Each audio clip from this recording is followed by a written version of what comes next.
Assalamualaikum warahmatullahi wabarakatuh.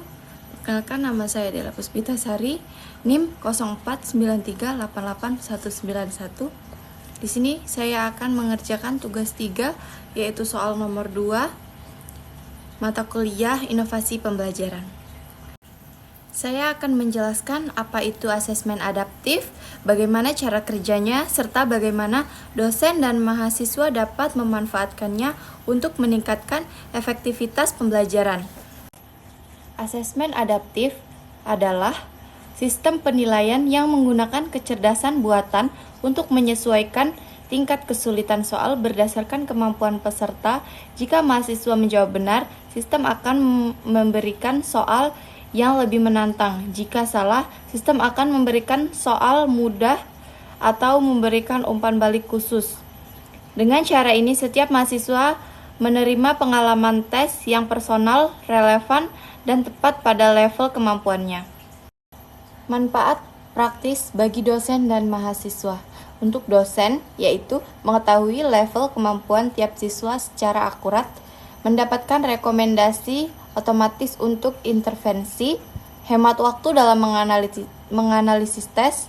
Untuk mahasiswa, tes terasa pas dengan kemampuan pribadi, mendapat umpan balik instan tentang kekuatan dan kelemahan, membantu mencernakan strategi belajar mandiri.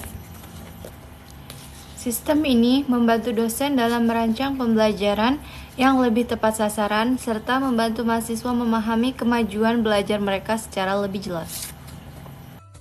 Cara menggunakan platform. Yang pertama, login, masuk ke LMS seperti biasa, lalu klik menu Adaptive Assessment.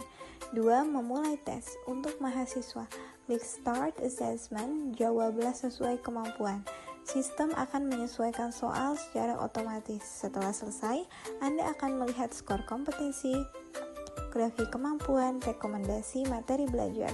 Yang ketiga, memulai tes untuk dosen. Klik Create Adaptive Test. Pilih topik dan tingkat kompetensi.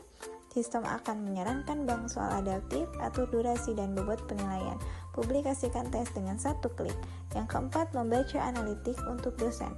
Buka dashboard analitik, lihat distribusi kemampuan kelas mahasiswa dengan resiko rendah, sedang, tinggi, serta rekomendasi pembelajaran. Gunakan data ini untuk merancang remedial dan pembelajaran diferensiasi. Contoh nyata penggunaan. Contoh pertama untuk dosen. Misalnya, setelah tes adaptif kalkulus 1, sistem menunjukkan bahwa 60% mahasiswa lemah pada topik turunan parsial. Dosen dapat membuat sesi remedial khusus dan memberikan modul tambahan. Contoh 2 untuk mahasiswa. Mahasiswa dapat melihat bahwa kemampuan mereka di topik integral substitusi masih rendah. Sistem memberikan rekomendasi video pembelajaran dan soal latihan tambahan. Asesmen adaptif berbasis AI membantu kita belajar dengan lebih personal, lebih cepat, dan lebih akurat. Mari bersama-sama memanfaatkan inovasi ini untuk meningkatkan kualitas pembelajaran di universitas kita. Untuk informasi lebih lanjut, kunjungi halaman bantuan atau hubungi tim teknis kami. Dengan asesmen adaptif berbasis kecerdasan buatan, proses evaluasi menjadi lebih personal, efisien, dan akurat. Sistem ini bukan hanya membantu dosen dalam merancang strategi pembelajaran yang tepat, tapi juga membantu mahasiswa berkembang sesuai kemampuan mereka. Terima kasih telah menyaksikan. Semoga tutorial ini bermanfaat dan selamat mencoba. Video tutorial ini menjelaskan kerjasama asesmen adaptif berbasis AI, langkah penggunaan, dan manfaat praktis bagi dosen dan mahasiswa, dilengkapi contoh konkret interferensi pembelajaran dan monitoring kemajuan belajar. Terima kasih.